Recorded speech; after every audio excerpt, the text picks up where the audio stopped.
윤 대통령 내란 혐의를 규명할 특검법을 둘러싸고 여야 간 이견이 큰 가운데 야당이 발의한 제3자 추천 방식의 특검법이 국회 법제사법위원회를 통과했습니다.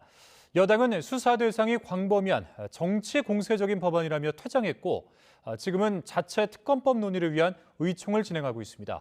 취재기자 연결해 보겠습니다. 자, 정인용 기자. 네, 국회입니다. 네, 야당이 재발의한 내란 특검 법안을 두고 여야가 충돌했다고요?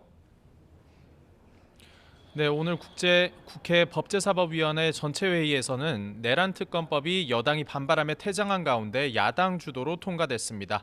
기존에 한 차례 폐기된 법안과 달리 새 특검법은 여야가 아닌 제3자인 대법원장이 특검 추천을 하도록 했습니다. 또 수사기관과 인력을 모두 줄이되 계엄에 북한을 이용하려 했다는 외환죄를 수사 대상에 추가했습니다.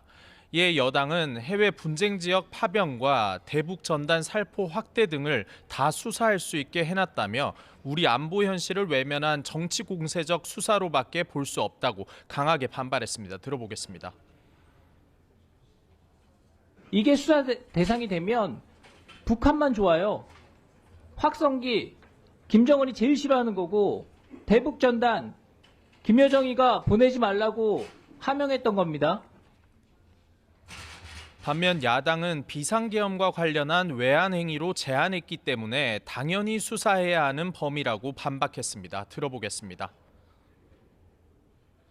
이번 비상계엄이 잘 안 될 경우에, 요건이 안 될 경우에 북한을 통해서 이렇게 외환 행위를 유치해서 이렇게 하는 것까지 계획이 돼 있었던 것이 드러나고 있고, 김서구 법무부 차관은 특검 추천에서는 기존 안보다 훨씬 개선된 안이라고 생각한다면서도 외환죄 부분은 논쟁의 소지가 있다고 평가했습니다. 민주당 소속 정청래 법사위원장은 내란 특검이 공정성과 정확성을 확보하는 것도 중요하지만 이 사태 해결을 통한 국정 안정을 위해 신속성도 중요하다고 강조했습니다. 민주당은 늦어도 오는 16일 본회의를 열고 이번 내란 특검법을 통과시키겠다는 입장입니다. 일단 오늘 오후 5시 비상의원 총회에서 특검법 추진 방향과 함께 윤 대통령 체포영장 집행 상황을 논의할 계획입니다. 네, 야당이 법안을 강행하려는 것으로 보이는데, 자, 그러면은 여당의 자체 특검 법안 준비는 어떻게 되는 겁니까? 네, 국민의힘에선 지난 내란 특검법 재표결 당시 이딴 이탈표로 당내 위기감이 커진 만큼 자체 계엄 특검법 논의를 이어간다는 계획입니다.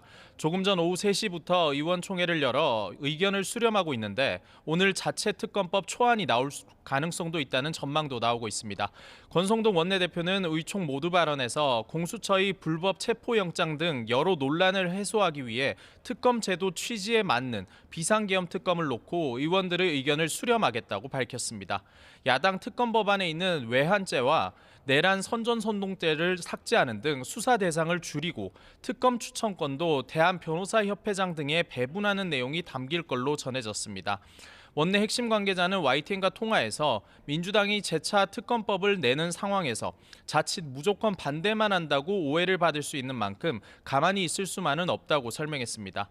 다만 당내에서는 민주당이 외환죄를 특검에 추가해 역풍이 부는 상황을 주목하며 자체 특검 추진에 반대하는 목소리도 여전합니다. 당 핵심 관계자는 YTN에 민주당 법안이 논란이 되고 있는데 굳이 특검을 협상할 필요가 있을지 의문도 있다고 당내 기류를 전했습니다. 네, 그런가 하면 윤 대통령 체포영장 집행이 초읽기에 들어갔다 이런 분석이 나오고 있는데 이와 관련한 여야 분위기도 전해주시죠. 국민의힘 권성동 원내대표는 아침 회의에서 지난 공수처의 1차 체포영장 집행 시도로 일주일 넘게 온 나라가 혼란스럽다고 비판하고 나섰습니다. 대한민국의 혼란을 전 세계에 홍보할 심산이 아니라면 공수처와 경찰이 이쯤에서 포기해야 한다고 강조했습니다.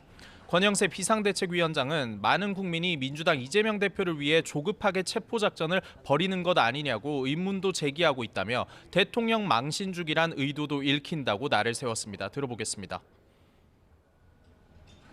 대통령 한 사람을 체포하겠다고 1,000명이 넘는 기동대와 마약 범죄 수사대까지 동원한다고 하면 우리 국민들이 어떻게 이를 공정한 수사라고 납득할 수 있겠습니까? 조호영 의원도 자신의 SNS에 사법정의 실현에 긴 시간이 걸리는 게 법치 선진국이라며 민주당 당수는 이를 활용하는데 왜 윤 대통령에게는 속전속결 토끼몰이식 사법 절차를 강요하느냐고 반문했습니다. 반면 이재명 대표는 최상목 대통령 권한대행을 접견한 자리에서 법관이 발부한 영장을 무력으로 저항하는 걸 막는 게 최 대행이 할 일이라고 꼬집었습니다. 들어보겠습니다. 전국이 안정이 되고 예측 가능하고 합리적인 사회 분위기 속에서 경제가 살아날 수 있을 텐데 이 법 질서를 지키지 않으면 아무것도 안 되겠죠. 윤건영 의원은 국회 기자회견을 열어 윤 대통령이 그제에 이어 어제 경호처 간부들과 오찬을 하면서 자신의 체포를 막기 위해 무기 사용을 지시했다는 의혹도 제기했습니다. 윤 대통령이 자신을 체포하려고 접근하는 경찰들에게 총은 안 되더라도 칼이라도 휴대해서 무조건 막으라고 주문을 했다는 겁니다. 윤 의원은 제보가 사실이라면 충격적이라며 윤 대통령이 당장 국민 앞에서 지시 여부를 밝혀야 한다고 목소리를 높였습니다. 지금까지 국회에서 YTN 정인용입니다.